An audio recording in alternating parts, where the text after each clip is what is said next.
Assalamualaikum warahmatullahi wabarakatuh. Hai semua, selamat datang di Ngopi, ngobrol santai perkara isu. Pembahasan kita kali ini akan membahas tentang UKAI nih teman-teman, atau Uji Kompetensi Apoteker Indonesia. Sebelum itu, perkenalkan nama saya Mufira Intan Rahayu selaku moderator bersama narasumber kita, Bapak Apoteker Muhammad Irham Bahtiar M. Klinham. Beliau merupakan dosen Fakultas Farmasi Universitas Muhammadiyah Kalimantan Timur. Selamat datang Pak Irham di podcast Ngopi. Selamat datang juga. Bagaimana nih Pak kabarnya hari ini? Alhamdulillah sehat sih. Kira-kira kegiatan Bapak akhir-akhir ini apa aja ya Pak? Kalau hari-hari ini sih seperti biasa ya pada kebiasaan dosen, yaitu mengajar, kemudian ada sedikit menulis dalam artian proyek ya, proyek hibah, kemudian dalam artian juga di apotek juga, kemudian juga di kehidupan rumah tangga. Jadi ada 4 kegiatan ini. Iya. Sangat sibuk Iya. dan produktif Pak ya. Oke teman-teman, pembahasan kali ini sangat menarik dan sangat bermanfaat bagi teman-teman farmasi, terutama bagi mahasiswa yang akan melanjutkan pendidikan ke jenjang apoteker. Pastikan teman-teman saksikan sampai akhir ya.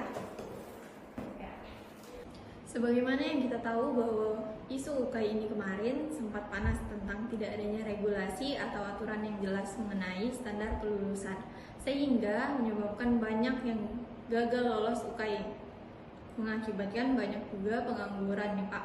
Oleh karena itu saya akan bertanya beberapa pertanyaan tentang UKAI. Yang pertama, apakah yang harus dipersiapkan untuk mahasiswa yang akan melanjutkan studi setelah lulus dari S1 Farmasi, dan apakah ada persyaratan khusus yang harus diikuti? Jadi kalau Bismillahirrahmanirrahim ya, untuk mengenai persiapan setelah jenjang S1 ya, setelah jenjang S1 apa yang harus diikuti. Tapi pengantarnya tadi UKAI ya. Ya, jadi sebenarnya dua hal yang berbeda ya. Ada satu step yang perlu dipersiapkan dulu. Jadi sebelum mempersiapkan UKAI itu sebenarnya adalah soal-soal tes masuk apoteker, berupa latihan soal dengan metode CBT dan juga dengan metode OSCE. Nah, jadi per hari ini sebenarnya yang perlu dipersiapkan adalah latihan soal. Tetapi di luar dari konteks latihan soal CBT maupun latihan mengenai keterampilan OSCE, sebenarnya ada beberapa poin yang perlu disampaikan ya, perlu dipersiapkan. Pertama itu IPK ya. Jadi IPK ini menjadi persyaratan. Tapi kalau dilihat dari konteks beberapa universitas, yaitu prodinya, itu sebenarnya sudah yakinlah, insya Allah, bismillah, rata-rata di atas 3, di atas 2,75 ya, sudah bisa ya. Ada juga yang mempersyaratkan seperti itu. Tapi kebanyakan dari segi IPK lebih dari 3. Tapi poin yang kedua selain IPK yang perlu dipersiapkan itu adalah sebenarnya namanya tes potensi akademik. Nah, biasa kalau kita singkat dengan TPA, atau terkadang ada beberapa kampus yang bukan konteks TPA tapi psikotes. Ya, jadi kalau beberapa macam ada yang lebih banyak TPA ya jenisnya, tapi ada juga yang psikotes. Nah, kalau nggak salah, maaf, itu kalau misalnya di seputaran Jogja TPA ya, TPA. Jadi TPA ini yang perlu dipersiapkan adalah ada dua konteks ya. Pertama dari segi sertifikat, yang kedua kita perlu latihan. Nah, kalau sertifikat ini ada beberapa kampus yang mempersyaratkan bahwa hanya mengumpul sertifikat. Ya, tetapi ada juga yang tidak perlu mengumpulkan sertifikat, tetapi harus mengikuti tes seleksi dari kampus yang mengadakan, biasanya pusat bahasa. Nah, tapi kampus-kampus yang dipercayai seperti kalau di UGM yang dipercayai itu adalah kalau menggunakan sertifikat yaitu Bappenas ya. Kemudian tes Misalnya lagi kalau yang di Unpad itu malah bisa menggunakan tes dari Bappenas dan versi tes TPA dari UGM. Jadi orang di UGM yang pernah tes TPA di lembaga UGM, maka itu bisa dipakai untuk dikumpulkan sebagai persyaratan administrasi di Unpad misalnya. Nah, terlebih dari itu ada poin ketiga yang penting, itu adalah latihan yang namanya TOEFL. Nah, tapi kalau kita melihat dari hampir semua universitas, itu yang paling banyak adalah TOEFL versi kampus. Ya, tapi ada beberapa kampus yang hanya mengumpulkan persyaratan sertifikat, tetapi sertifikat yang diakui adalah TOEFL ITP. Jadi selama TOEFL ITP itu tidak diadakan, artinya tidak dicapai, maka kita harus berupaya untuk dalam waktu batas tertentu kita harus kumpul persyaratan itu, karena ini satu semester kan 6 bulan ya. Jadi dalam 6 bulan itu kita mengurus skripsi, mengurus penelitian, kemudian ada beberapa kuliah ya. Salah satunya adalah presentasi data ilmiah kalau di UMKT.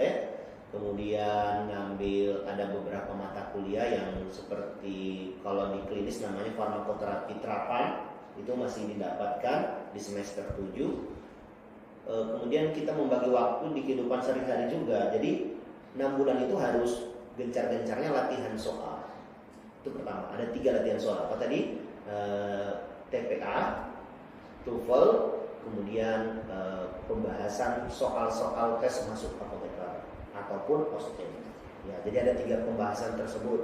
Nah, kalau misalnya kita realnya saja ya, contoh saja ya. Ya, jadi saya perlihatkan, ini sempat saya mencari apa yang perlu dipertimbangkan. Contoh saja kita ke UII ya. Nah, kita ke UII. UII itu adalah Universitas Islam Indonesia yang ada di bawah kaki Gunung Merapi. Ya, tepatnya di Jalan Kaliurang. Nah, TOEFL ya. TOEFL itu dia nggak mendapatkan TOEFL dari ITP. Dia tidak mempersyaratkan TOEFL ITP, ya. Tetapi dia mempersyaratkan TOEFL versi lembaga dari kampus mereka, yaitu disebut dengan Scoreset, ya, dari lembaga CILAS, ya. Jadi minimal standarnya 450 kalau versi WII, ya. Dan itu didapatkan harus kita jauh-jauh hari dan harus mengetahui jadwal lembaga tersebut. Jangan sampai nih, misalnya persyaratannya tanggal 1 bulan 11, kita selesai bulan 10, ternyata di bulan 10 menuju tanggal 1 bulan 11 nggak ada tes. Baru kita ada di Jogja baru tanggal akhir bulan 10. Gimana tuh persiapan kita? Otomatis kita harus mempersiapkan jauh-jauh hari sebenarnya. Kita mau melihat, kita harus target nih kampus mana sebenarnya. Kalau kampus misalnya UII, persyaratannya apa? Kalau misalnya TOEFL-nya harus TOEFL internal, alias dengan kata lain adalah kampus yang menyediakan dengan standar yang telah ditentukan, maka kita harus mengetahui jadwal mereka. Seperti itu sih. Nah, kemudian kalau misalnya ini contoh kita bahas UII saja dulu ya, misalnya UII. Kalau dari segi IPK, dia mempersyaratkan IPK lebih dari 3 atau sama dengan 3, ya. Jadi sebenarnya ini sudah standar ya, lebih dari 3. Saya rasa anak UMKT yakin dan percaya di 7 semester sudah pasti bisa di atas 3. Ya, jadi poin tersebut sudah lolos. Dan kelebihan dari UII, kita juga harus melihat nih UII atau kampus yang kita akan target. Ada beberapa kampus yang mempersyaratkan umur ijazah. Nih, misalnya nih, kadang-kadang, saya mau kerja dulu ya Pak, mau mencari pengalaman, mau cari duit dulu ya, kita mau ada urusan keluarga dan segala macam, mungkin pernikahan dan segala macam di PND. Itu kalau di UII tidak ada batasan secara tulisan. Jadi mau dia 5 tahun, 10 tahun, tapi ada beberapa kampus seperti ya, ini contoh UGM ya. Nah, jadi Universitas Gajah Mada telah membuka sekitar 4 semester atau 3 semester per hari ini itu kembali membuka dari eksternal. Jadi dulunya kan sempat vakum ya dari eksternal. Jadi hanya internal anak UGM S1 yang bisa melanjutkan profesi di UGM. Ya, tapi per hari ini masih bisa, tetapi persyaratannya adalah 6 bulan. Ya, 6 bulan. 6 bulan itu terhitung dari yudisium. Jadi kalau misalnya wisuda 6 bulan, lebih dari 6 bulan, maka pendaftar atau calon pendaftar tidak bisa mendaftar. Nah, jadi bahaya tuh. Jadi perlu dicek, kita harus kepoin ya, maksudnya universitas yang mau dituju. Itu ada 2 poin ya. Kemudian yang ketiga ini sebenarnya ada semacam tes kesehatan, semacam psikotes ya, kejiwaan ya. Tetapi kalau di beberapa kampus itu mempersyaratkan rumah sakit tertentu. Ya, jadi kalau kita yakin bahwa misalnya di sini di AWS misalnya ya mengadakan, kok bisa nih mengadakan tes kejiwaan. Tetapi tes kejiwaan seperti apa yang diminta? Jadi tes kejiwaan itu jenisnya macam-macam. Jadi lihat persyaratan sebenarnya seperti itu. Kalau mengenai persyaratan kurang lebih seperti itu. Jadi tes kejiwaan, kemudian lamanya waktu ijazah. Tapi ada lagi satu poin nih. Poinnya adalah keterangan sehat. Nah, ini bebas ini sebenarnya, bisa di manapun ya. Tetapi yang biasanya itu menjadi persyaratan adalah tes buta warna dan kesehatan. Tapi itu bebas sih sebenarnya. Tapi ada syaratnya nih. Dia biasanya kalau semacam di WI hanya maksimal berlaku selama 2 bulan. Jadi kalau misalnya di awal semester 7 sudah mempersiapkan surat kesehatan, sudah pasti tidak expired ya, sudah pasti expired. Kurang lebih seperti itu. Untuk poin pertama. Baik. Oke teman-teman, jadi yang harus kita persiapkan sebagai mahasiswa yang telah lulus dari S1 Farmasi itu sesuai dengan kampus tujuan kita, dan mungkin persyaratannya seperti yang disebutkan Bapak tadi ya. Baik. Boleh diceritakan Pak bagaimana pengalaman Bapak dalam menghadapi UKAI? Apakah ada tantangan khusus yang Bapak hadapi? Ya, itu sudah lama ya. Diberlakukan UKAI itu sebenarnya dari tahun 2017. Jadi 2017 itu awal, kalau nggak salah 2017 awal atau 2016 akhir, itu pertama angkatan saya ya. Angkatan pertama saya dijadikan penentu apakah apoteker itu dinyatakan lulus dari ujian kompetensi.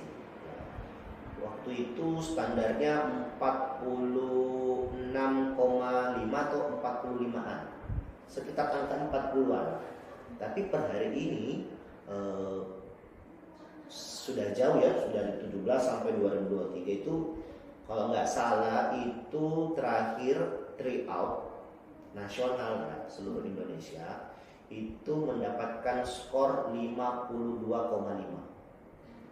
Jadi itu standarnya. Kalau waktu itu sesi tryout. Jadi tryout itu latihan soal. Nah, yang diberlakukan seluruh Indonesia.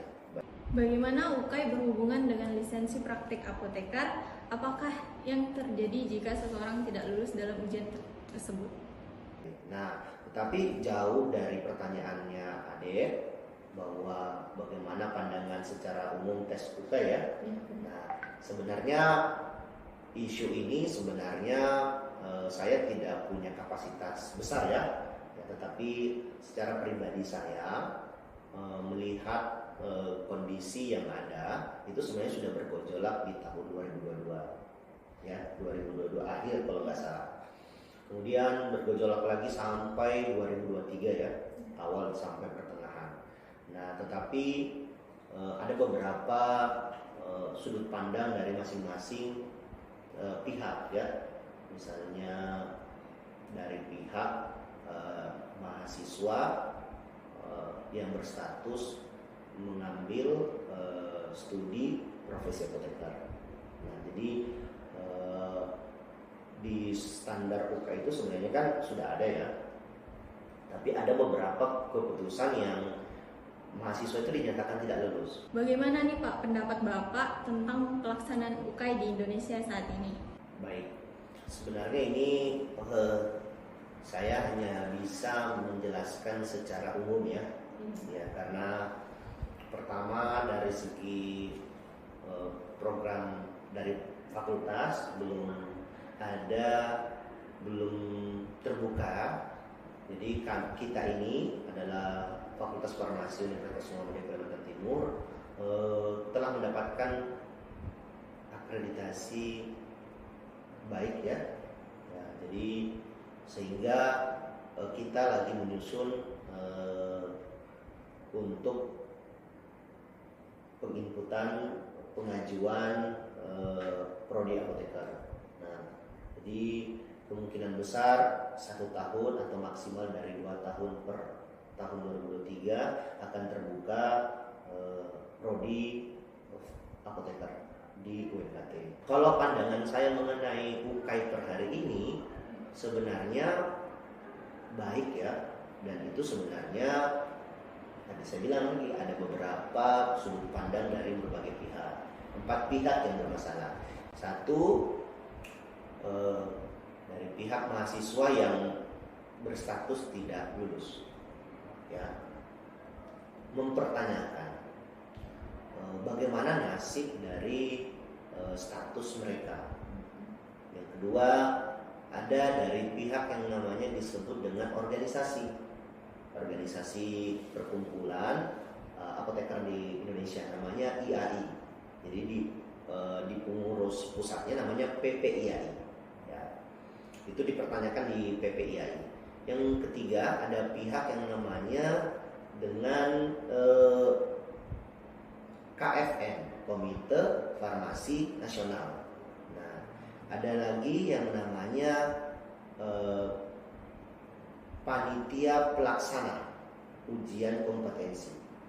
Nah, jadi yang menjadi pembahasan di akhir 2022 itu sebenarnya masing-masing, atau yang menjadi hot itu sebenarnya mahasiswa mempertanyakan status.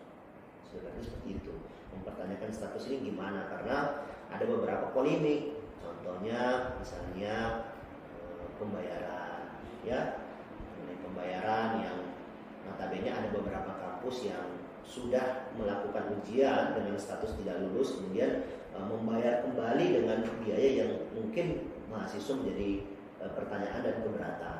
Sebenarnya seperti itu. Terima kasih kepada Bapak Apoteker Muhammad Irham Bahtiar M. Klinham yang sudah menyempatkan waktunya nih Pak untuk bergabung dengan podcast Ngopi. Dan terima kasih atas edukasi yang diberikan kepada kami maupun para penonton podcast ini. Untuk teman-teman semua, jangan lupa untuk tetap saksikan podcast Ngopi di Instagram Himafar UMKT. Dan jangan lupa untuk follow Instagram Farmasi UMKT, karena bakalan banyak konten-konten edukasi yang bakalan kami bahas. Saya selaku moderator Mokfira Intan Rahayu dan tim pamit undur diri. Terima kasih. Wassalamualaikum warahmatullahi wabarakatuh.